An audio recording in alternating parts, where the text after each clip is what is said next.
दोस्तों बात करने वाले हैं सेंट्रल बैंक ऑफ इंडिया में सफाई कर्मचारी के पदों पर एक शानदार वैकेंसी निकल के आ चुकी है। जी हाँ फ्रेंड्स, यदि आप केवल मैट्रिक पास है किसी भी रिकॉग्नाइज्ड बोर्ड से तो आप इसके फॉर्म को अप्लाई कर सकते हैं। इस वीडियो में मैं आपको एक स्टेप बाय स्टेप एक लाइव फॉर्म फिल करके बताने वाला हूं ताकि आप फॉर्म भरते समय किसी प्रकार की गलती न करें। तो चलिए शुरू करते हैं। मैंने वीडियो के डिस्क्रिप्शन में एक लिंक दिया है, वहां आप क्लिक करेंगे और डायरेक्ट इसका ऑफिशियल वेबसाइट पर आ जाएंगे। यहाँ आने के बाद आपको कुछ ऐसा इंटरफेस देखने को मिल जाएगा। ऊपर सेंट्रल बैंक ऑफ इंडिया का लोगो मिल जाएगा, बगल में लॉगिन सेक्शन देखने को मिल जाएगा और यहाँ इंपॉर्टेंट डेट देखने को मिल जाएगा। आप इसका ध्यान दे सकते हैं 20 दिसंबर से इसका फॉर्म भरना स्टार्ट हुआ है और 9 जनवरी तक आप इसके फॉर्म को अप्लाई कर सकते हैं। फॉर्म को अप्लाई करने के लिए सबसे पहले आपको अपना एक रजिस्ट्रेशन करना पड़ेगा। रजिस्ट्रेशन करने के लिए यहाँ देख सकते हैं click here for new registration, इसके ऊपर आपको क्लिक कर देना है। क्लिक करते ही आपके सामने यहाँ पर रजिस्ट्रेशन का यहाँ पे टैब खुल के आ जाएगा और बारी बारी से आपको अपनी चीज़ों को भर कर अपना रजिस्ट्रेशन यहाँ पे कंप्लीट करना है। सबसे पहले यहाँ पूछ रहा है फर्स्ट नेम, यहाँ आपके नाम का जो भी फर्स्ट नेम होगा उससे यहाँ लिखेंगे। अपने फर्स्ट नेम को दोबारा डाल के यहाँ पे कंफर्म कर लेंगे। इसके बाद नीचे पूछ रहा है मिडिल नेम, जो भी यदि आपके नाम में कोई मिडिल नेम है तो आप उसे यहाँ लिखेंगे। अपने मिडिल नेम को दोबारा से लिखे यहाँ पे कंफर्म कर लेंगे। यदि आपके नाम में कोई मिडिल नेम नहीं है तो आप इस सेक्शन को छोड़ भी सकते हैं। नीचे आते हैं यहाँ आपको अपना लास्ट नेम बताना है, जो भी आपके नाम का लास्ट नेम होगा उसे यहाँ लिखेंगे।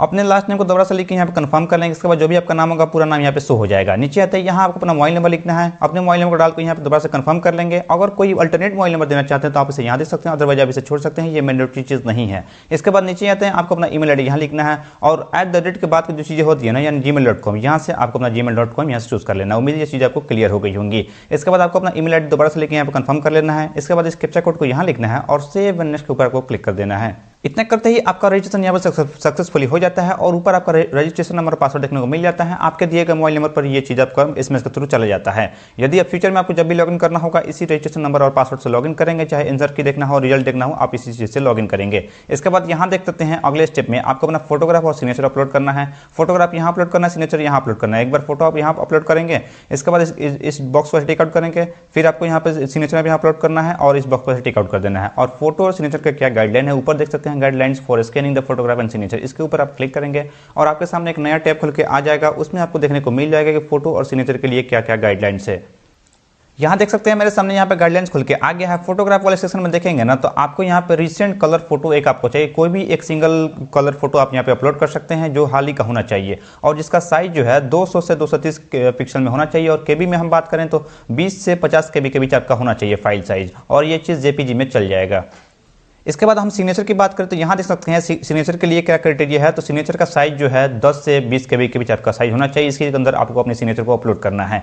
तो आपको किसी सादा पेज पर एक ब्लू पेन से सिग्नेचर करके, ब्लू या फिर ब्लैक पेन से सिग्नेचर करके आपको अपलोड कर देना। तो यहाँ से आपको गाइडलाइंस पता चल गया। चलते हैं फिर से हम यहाँ चूज फाइल पर क्लिक करेंगे और जहाँ भी अपनी चीज़ों को सेव करके रखे होंगे उसे यहाँ से आपको अपलोड कर देना है। फोटो और सिग्नेचर को अपलोड करने के बाद इस दोनों बॉक्स को ऐसे टिक आउट करेंगे और नेक्स्ट के ऊपर आपको क्लिक कर देना है। नेक्स्ट करते ही आप अगले स्टेप में आ जाते हैं। उसके बाद से क्वालिफिकेशन एंड एक्सपीरियंस के बारे में आपको चीज़ों को अपनी बतानी है। तो चलिए हम यहाँ देखते हैं। सबसे पहले यहाँ पूछा है बेसिक डिटेल्स में जोन, यहाँ क्लिक करना है और आपको अपना जोन चूज करना है कि कौन से जोन के लिए आप एप्लीकेशन यहाँ पे आवेदन अपना देना चाहते हैं। तो अपने हिसाब से अपना जोन चूज करेंगे। जोन चूज करेंगे उसके बाद आपका रीजन खुलेगा। आपको यहाँ पर क्लिक करना है और रीजन बताना है कौन से क्षेत्र में आप अपना यहाँ पर अपना रखना चाहते हैं, कौन से क्षेत्र के लिए आप आवेदन देना चाहते हैं। तो आप अपने अकॉर्डिंग यहाँ पर अपने जिला का नाम चूज करेंगे। इसके बाद यहाँ पूछ रहा है कि state you want to apply for, यहाँ क्लिक करना है और आपको यहाँ पर जो भी आपने ऊपर चूज किया होगा उसका यहाँ पे आपका देखने को मिल जाएगा स्टेट। एक चीज़ इसमें है कि आप जिस भी जोन के लिए आवेदन देंगे वहाँ के लिए आपको चाहिए क्या कि वहाँ का आपको लोकल लैंग्वेज पता होना चाहिए। मान लीजिए आप दिल्ली के लिए आवेदन दे रहे हैं तो दिल्ली में क्या है, दिल्ली में जाहिर तौर पर वहाँ पर हिंदी बोली जाती है तो आपको हिंदी आना चाहिए। मतलब कि जहाँ के लिए आप आवेदन करेंगे, जिस भी जोन के लिए आवेदन करेंगे वहाँ का लोकल लैंग्वेज आपको पता होना चाहिए। इसके बाद हम आगे बढ़ते हैं। यहाँ पूछ रहे प्रोफिशिएंसी इन ऑफिशियल लैंग्वेज, ये वही चीज़ पूछ रहा है कि आप जो भी आप जोन ऊपर चूज़ किए हैं उसका यहाँ पे आपको लोकल लैंग्वेज पता होना चाहिए, जो आप बोल सकते हैं, लिख सकते हैं और ये चीज़ें कर सकते हैं। तो आपको यहाँ पे यस ही कर देना है। यस का मतलब यहाँ देख सकते हैं हिंदी उर्दू लैंग्वेज यहाँ पे कर रहा है तो आपको यहाँ पे जोन के अकॉर्डिंग आपको यहाँ पे लैंग्वेज शो करेगा। आप कोई से भी एक लैंग्वेज यहाँ पे चूज कर सकते हैं। आगे बढ़ते हैं। यहाँ पूछ रखा है जो local resident of the state, यानी जिस भी जोन के लिए आप आवेदन दे रहे हैं वहाँ का आप निवासी हैं, वहाँ के आप रहने वाले हैं तो आप इसे यस कर देंगे। नहीं रहने वाले तो आप यहाँ पे नो कर सकते हैं। इसके बाद यहाँ पूछ रखा है had you apply for the recruitment process, यानी जो सफाई कर्मचारी की ऐसी ही एक बहाली आई थी 2012 से 2013 में, जो 38 रीजन के लिए आवेदन लिया गया था, उस समय आपने अपना फॉर्म वगैरह भरा है तो इसे आप यस कर देंगे, और नहीं भरा तो आप इसे नो कर देंगे। इसके बाद आगे बढ़ते हैं। यहाँ आपको कैटेगरी बताना है, जो भी आपका कैटेगरी होगा, जनरल हो या फिर ओबीसी हो, एससी हो, एसटी हो, जो भी हो, आपको अपने को यहाँ पे अपना यहाँ पे कैटेगरी सिलेक्ट कर लेना है। इसके बाद नीचे आते हैं, यहाँ पर जरा पर्सन विद बेंच में डिसेबिलिटी 40% एंड अबव, यानी आप 40% या फिर उससे अधिक विकलांग वगैरह हैं तो आप इसे यस करेंगे और अपनी विकलांगता के बारे में यहाँ पे बता सकते हैं। अदरवाइज आप इसे नहीं है, विकलांग वगैरह नहीं है, तो आप इसे सिंपल नो करेंगे। उसके बाद नीचे स्क्रॉल करते हैं, ये मेरे केस में यहाँ पे सारी चीज़ें डिसेबल दिखा रही हैं। यहाँ एक चीज़ देखेंगे, are you person with specified disability covered under section, ये भी डिसेबिलिटी के तौर पर है। अगर डिसेबल वगैरह आप है तो आप अपनी जानकारी बता सकते हैं, आप हैं तो ठीक है, अदरवाइज आप नो ही कर देंगे। आगे बढ़ते हैं, ये चीज़ें आपको डिसेबल मिल रही हैं। उसके बाद यहाँ पूछ रहा है कि यदि आप एक सर्विसमैन तो हैं तो आप इसे यस करेंगे और एक अपनी जानकारी बताएंगे सर्विस के बारे में, और यदि आप एक सर्विसमैन नहीं है तो सिंपल इसे नो करेंगे, आगे बढ़ेंगे। यहाँ पूछ रहा है कि डिसेबल एक सर्विसमैन वगैरह आप हैं तो इसे यस करेंगे, और नहीं है तो नो करेंगे। इसके बाद ये चीज़ें डिसेबल मिल रही हैं। आगे हम बढ़ते हैं, यहाँ are you dependent service of killed and action serviceman, यदि उसी के बारे में डिपेंडेंट सर्विसमैन वगैरह आप हैं तो ये सजेस्ट करेंगे, और नहीं है तो नो करेंगे। इसके बाद यहाँ पूछ रहा है, are you employ of the central bank of India, यानी सेंट्रल बैंक ऑफ इंडिया में आप पहले से काम वगैरह कर रहे हैं, उसके कर्मचारी यहाँ पर हैं तो इसे सजेस्ट करेंगे और अपनी जानकारी बताएंगे, और नहीं है तो सिंपल आप नो कर देंगे। नीचे पूछ रहा है, are you seeking relaxation and under window, मतलब ये है ना कि एज रिलैक्सेशन कुछ कैटेगरी के लोग को मिलता है, जो मतलब divorce woman legally separated from their, मैंने इस तरह के कैंडिडेट आप वगैरह हाँ तो आप सजेस्ट करेंगे, और नहीं है तो नो करेंगे। यहाँ नीचे पूछा रिलीजन विच यू बिलोंग, यहाँ क्लिक करना है और आपको अपना रिलीजन बताना है और धर्म बताना है, कौन से धर्म के आप कौन से धर्म में आप बिलोंग करते हैं। जो भी धर्म हो आपको अपने को यहाँ पर धर्म का चूज कर लेना है। इसके बाद यहाँ पूछा do you belong to religious minority community, यदि आप माइनॉरिटी कम्युनिटी यानी अल्पसंख्यक वर्ग के लोगों से आप बिलोंग करते हो तो आप सजेस्ट करेंगे, और नहीं करते हैं तो नो कर देंगे। यहाँ आप नीचे आते हैं, यहाँ पूछा नेशनलिटी सिटीजन, यहाँ क्लिक करना है और आपको यहाँ पर इंडियन चूज कर लेना है। इसके बाद यहाँ कह रहा है ना कि एग्जामिनेशन जब आप एग्जाम देने जाएंगे तो एग्जाम सेंटर पर आपको एक आईडी लेके जाना पड़ेगा, इस बॉक्स को आप टिक आउट करेंगे। इसके बाद आईडी प्रूफ वाला सेक्शन आपका ओपन हो जाएगा, यहाँ क्लिक करना है और कोई आपको एक आईडी यहाँ पे बता देना है, जैसे आधार कार्ड हो, पैन कार्ड हो, वोटर आईडी कार्ड, जो भी आप आईडी देना चाहते हैं आप अपने को यहाँ पर आधार कार्ड अपने कोई एक आईडी दे सकते हैं। और सपोज कि आप आधार कार्ड डालें तो उसका नंबर आपको आधार नंबर यहाँ पे जो 12 अंक का होता है इसे डाल देना है, मतलब जो ऊपर आप आईडी चूज करेंगे उसका नंबर यहाँ पर डालना है। जैसे मान लीजिए पैन कार्ड चूज किए तो पैन नंबर यहाँ लिखना है, आधार कार्ड चूज किया आधार कार्ड डालना है, वोटर आईडी कार्ड चूज किया वोटर आईडी का नंबर यहाँ पर डाल देना है। इसके बाद ये पूछा सेंटर ऑफ एग्जामिनेशन, यहाँ क्लिक करना और आपको अपना सेंटर बताना है, जो भी आप जोन चूज करेंगे उस हिसाब से यहाँ पे सेंटर खुल के आ जाएगा। आप अपने अकॉर्डिंग यहाँ पर देख सकते हैं, जहाँ भी नजदीक लगे आप अपने अकॉर्डिंग यहाँ पे एग्जाम सेंटर रख सकते हैं। नीचे पूछ रहा है candidate indicating medium of paper exam, यानी मीडियम बताना है कौन से लैंग्वेज में आप अपना एग्जाम देना चाहते हैं, तो जो ऊपर आप जोन चूज करेंगे उस हिसाब से यहाँ पर लैंग्वेज भी खुल के आएगा, तो आपको अपना लैंग्वेज यहाँ से चूज कर लेना है। इतना करने के बाद हम नीचे आते हैं, यहाँ पर्सनल डिटेल्स आपको बताना है, डेट ऑफ बर्थ पूछ रहा है, यहाँ क्लिक करना और आपका डेट ऑफ बर्थ बताना है। पहले आपको डेट चूज करना है, फिर मंथ चूज करना है, उसके बाद यहाँ क्लिक करके आप यहाँ पे अपना सन भी चूज कर सकते हैं। कुछ इस प्रकार से आप अपना डेट ऑफ बर्थ यहाँ पे चूज कर सकते हैं। आगे बढ़ते हैं, यहाँ जेंडर पूछ रहा है, आप मेल हैं या फीमेल हैं, आपको अपने अकॉर्डिंग यहाँ पे अपने चूज कर लेना है। इसके बाद ये पूछा do you have twin brother, यदि आपकी जुड़वा भाई बहन कोई है तो आप सजेस्ट कर देंगे और उसका यहाँ पे नाम लिखेंगे, नहीं है तो नो करेंगे, ये डिसेबल मिल जाएगा आपको।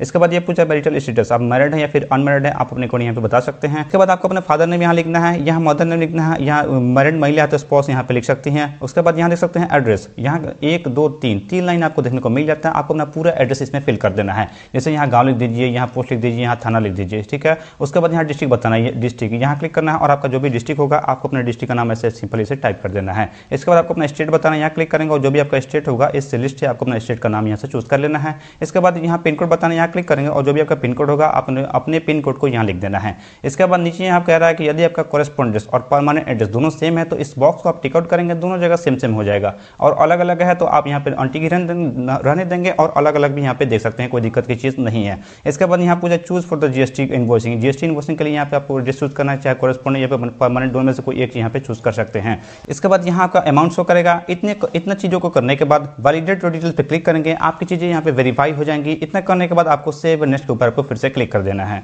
सेव नेक्स्ट करते ही आप अगले स्टेप में आ जाते हैं। यहाँ आपको अपना क्वालिफिकेशन का डिटेल बताना है। यहाँ सबसे पहले आपका मैट्रिक जानकारी पूछ रहा है। यहाँ सबसे पहले आपको डेट ऑफ पासिंग बताना, जो भी आप डेट मंथ को अपने पास किया अपना मैट्रिक, यहाँ पर आप चूज कर लेंगे। आप अपने अकॉर्डिंग इस डेट को देख लेंगे। इसके बाद यहाँ देख सकते हैं एक पर्टिकुलर डेट दिया गया 31 मार्च 2023 तक आप अपना मैट्रिक कंप्लीट कर लें, तभी आप इस फॉर्म को अप्लाई कर सकते हैं। यहाँ डेट ऑफ पासिंग बता देना है, यहाँ मार्क्स बताना कितना आपको मार्क्स मिला आपको मैट्रिक में, और यहाँ आपको ग्रेड क्लास बता देना है, फर्स्ट है, सेकंड थे या फिर पास थे, मतलब थर्ड का ऑप्शन ये जो भी थर्ड कैंडिडेट होंगे ना तो यहाँ से पास पास चूज कर सकते हैं। इसके बाद यहाँ आपको अपना इंटर की जानकारी अगर बताना चाहते तो बता सकते हैं, ये मैंडेटरी चीज़ नहीं। हालांकि आपने इंटर किया होता है इंटर भी बता सकते हैं। यहाँ आपको यहाँ सब्जेक्ट या स्ट्रीम का नाम यहाँ पे दे सकते हैं, पासिंग और भी बता सकते हैं। यहाँ मार्क्स बताएं कितना आपको मार्क्स मिला है और यहाँ से ग्रेड आप चूज कर सकते हैं, कौन से आप फर्स्ट से सेकंड से जो भी आप अपने को यहाँ पर दे सकते हैं। यदि आपने ग्रेजुएशन भी कर रखा तो ग्रेजुएशन की जानकारी आप ठीक ऐसे ही बता सकते हैं। इसके बाद कोई अदर क्वालिफिकेशन आपके पास है तो उसकी भी जानकारी आप यहाँ बता सकते हैं। अदरवाइज आप इन चीज़ों को छोड़ सकते हैं, केवल आप मैट्रिक की भी जानकारी भर देंगे तो ये आपका काम चल जाएगा। नीचे आते हैं, यहाँ पूछ रहा है वर्क एंड एक्सपीरियंस। यदि आप कहीं काम वगैरह करते हैं तो आप इसे सजेस्ट करेंगे